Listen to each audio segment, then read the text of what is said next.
Юлларны төзекләндерәләр. 24 апрельдән алып юлчылар асфальтның иске катламын салдырды. Хәзер яңа асфальт җыялар. Чалы юлларын капиталь төзекләндерүгә 1 миллиард сум бүлеп бирелде.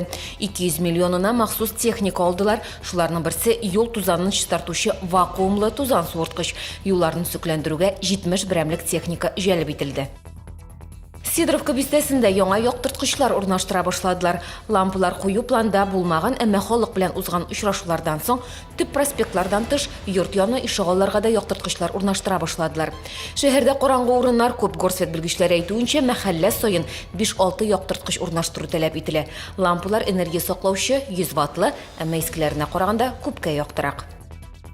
1 августка 6 балалар бакчасында төзелеп бетергә тиеш. Мәктәпкәчә белем бирү учреждениеләрен өлгертү өчен барлыгы 885 миллион сум акча бүленде. Алар барысы да 240 урынга исәпләнгән. Бүген 6 объектта да төзелеш эшләре гөрли.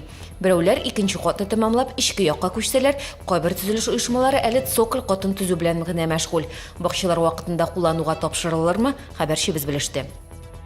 Орган залы янында яңа аллея барлыкка килде. Бүген биредә шәһәрнең мәдәният хезмәткәрләре юкәләр утыртты. Һәрбер агач мәдәният өлкәсенә үз өлешен керткән кешеләрнең исеме белән аталды.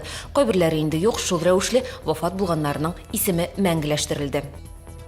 Бу һәм башка хәбәрләр турында яңалыкларның кичке чыгарылышында ул 19:15 эфирга чыга.